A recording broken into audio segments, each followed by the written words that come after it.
Assalamualaikum warahmatullahi wabarakatuh. Sahabat, kembali lagi dengan Tumpal Daniel. Saya ingin membincangkan seputar Partai Masyumi Ribon yang pada tanggal 3 April 2021 kemarin sudah mengumumkan sejumlah nama-nama fungsionaris partai di tingkat nasional. Ada beberapa nama yang sudah cukup dikenal di masyarakat seperti Ketua Majelis Syuronya Bapak Abdullah Heha Mahwa, seorang mantan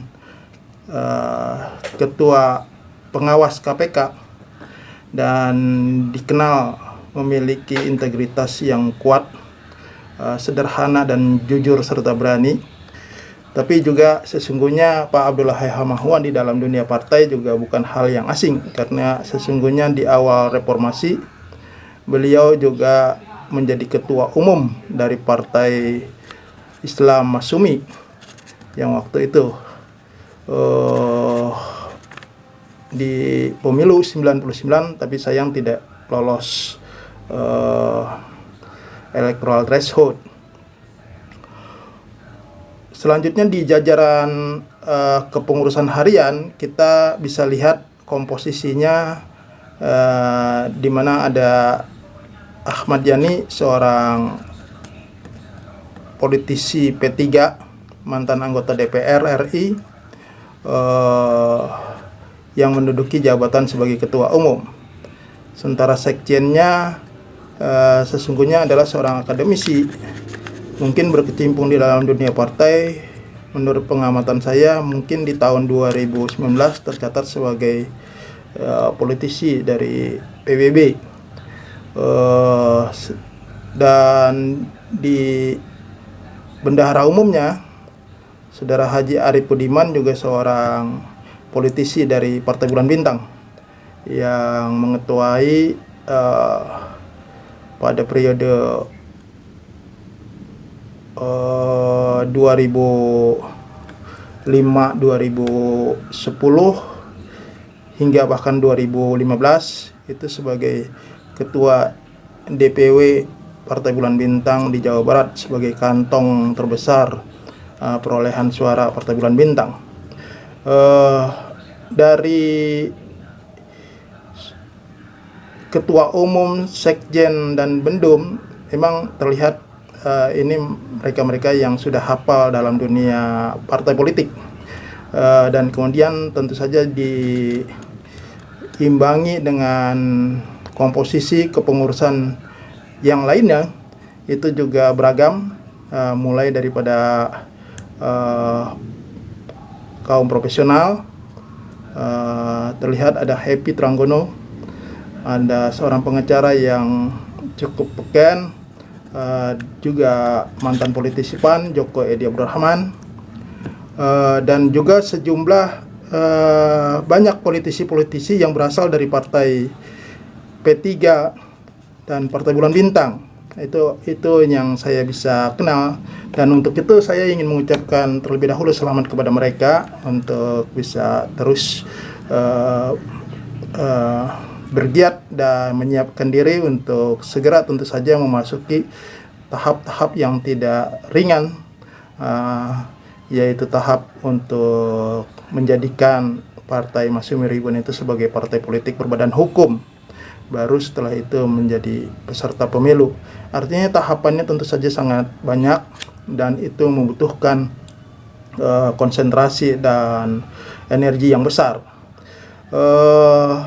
Lepas daripada itu tentu saja mereka sudah punya hitung-hitungan sendiri, tapi saya ingin menyinggung persoalan kenapa mengambil tanggal 3 April 2021 sebagai hari deklarasi kepengurusan Partai Masyumi Ribon ini. Saya menduga ini adalah berkaitan erat dengan kesejarahan dari Partai Masyumi yang besar kontribusinya kepada bangsa ini, karena pada tanggal 3 April 1950 Muhammad Natsir pada waktu itu sebagai Ketua Umum Partai Masyumi dan juga Ketua Praksi DPR RIS dan Juga beliau juga sebelumnya menjabat sebagai Menteri Penerangan di Kabinet Hatta, yaitu di Kabinet RIS. Sebagai Menteri Penerangan, beliau bertugas untuk meyakinkan negara-negara bagian untuk kembali kepada NKRI, kembali kepada Negara Kesatuan Republik Indonesia, dan perjuangan di level politik di negara-negara bagian itu dilakukan oleh Muhammad Natsir, dan kemudian berlanjut perjuangannya itu di parlemen, yaitu di parlemen RIS. Di sanalah pidato Muhammad Natsir yang mengungkapkan pentingnya negara-negara bagian kembali kepada pangkuan Ibu Pertiwi yang sesungguhnya Republik Indonesia.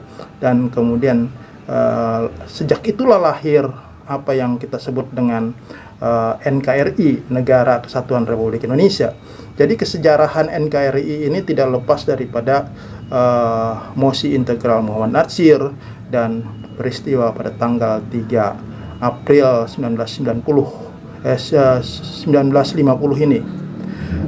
Jadi di situ sesungguhnya adalah hari lahir NKRI.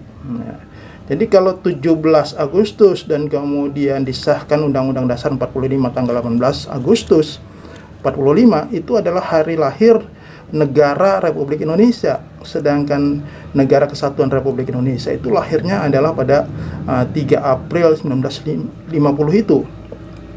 Nah, kalau NKRI ini yang menjadi spirit moral daripada perjuangan Partai Masyumi Ribbon ke depan, tentu saja adalah hal yang tepat.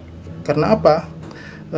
Karena sesungguhnya untuk mengeksistensikan NKRI dalam segala hal ini menjadi perjuangan yang tentu saja sangat diperlukan pada saat ini.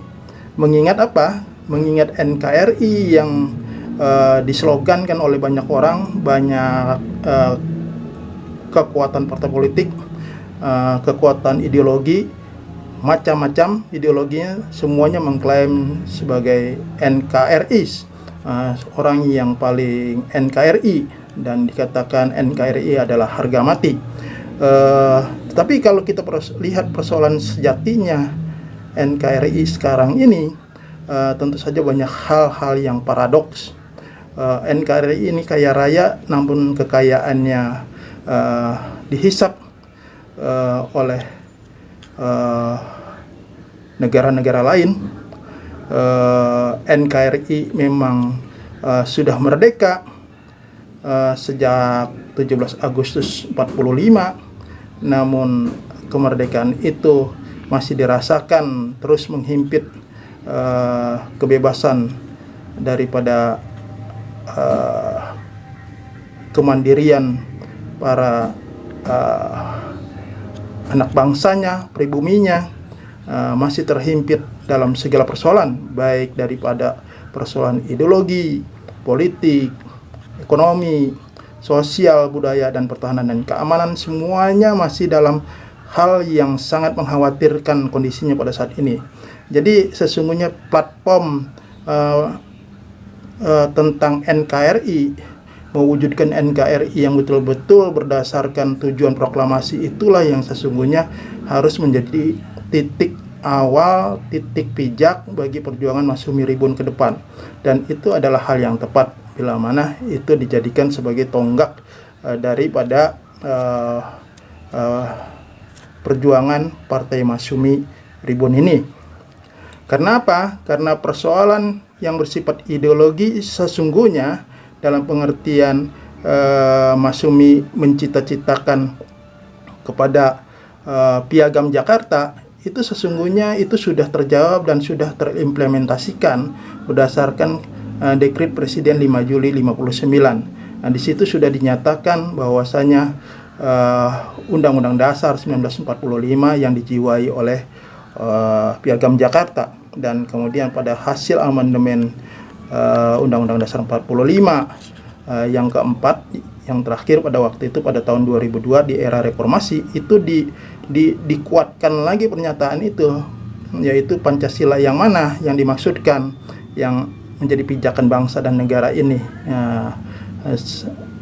hingga ke depan, yaitu adalah Pancasila yang berdasarkan yang ada di dalam Undang-Undang Dasar 1945 yang disahkan pada tanggal 18 Agustus 1945 dan Undang-Undang Dasar 45 atau Pancasila yang ada di dalam Dekret Presiden 5 Juli 59, artinya yang dijiwai oleh Piagam Jakarta. Artinya ada korelasi, ada sinergisitas, persoalan nasionalisme dan Islamisme itu sudah ketemu baik pada momentum Dekret Presiden maupun momentum amandemen Undang-Undang Dasar 45. Tinggal lagi persoalannya adalah elaborasi dari dasar hukum dasar negara yang sudah kita sepakati ini menjadi sesuatu hal yang konkret dan nyata di dalam hal pelaksanaan penegakan syariat Islam misalnya.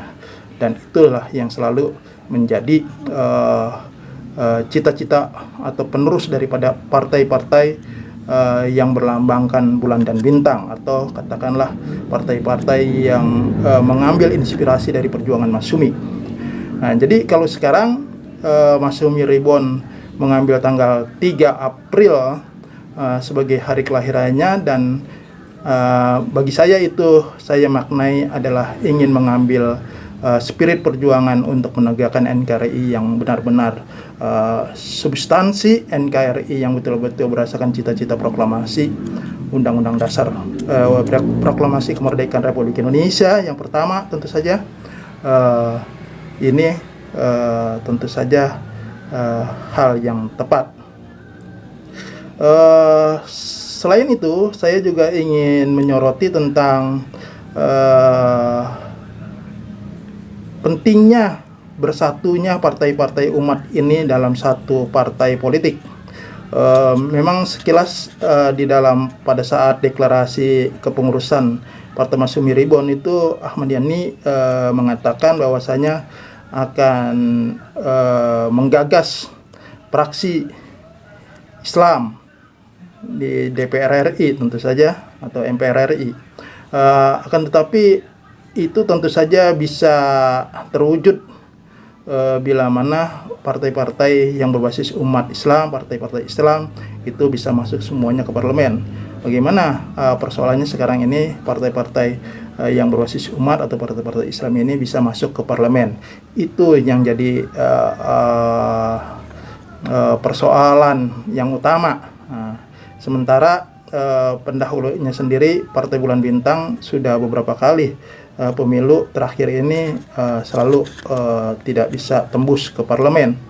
Jadi mestinya sekarang ini mumpung masih 3 tahun lagi pemilu menuju 2024, masihlah bisa dipikirkan formasi seperti apa untuk menyatukan kekuatan partai-partai umat ini, partai-partai Islam ini.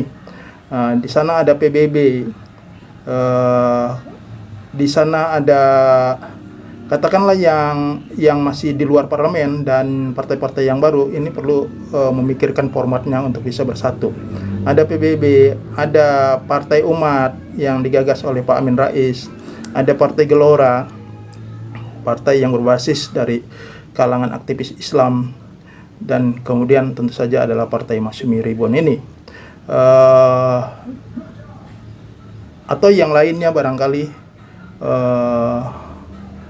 juga bisa dipikirkan formasinya seperti apa sehingga hadir di dalam 2024 itu menjadi satu bendera yang bersama, bendera bersama. Kalau itu bisa dilakukan sejak saat ini dan dipikirkan, tentu saja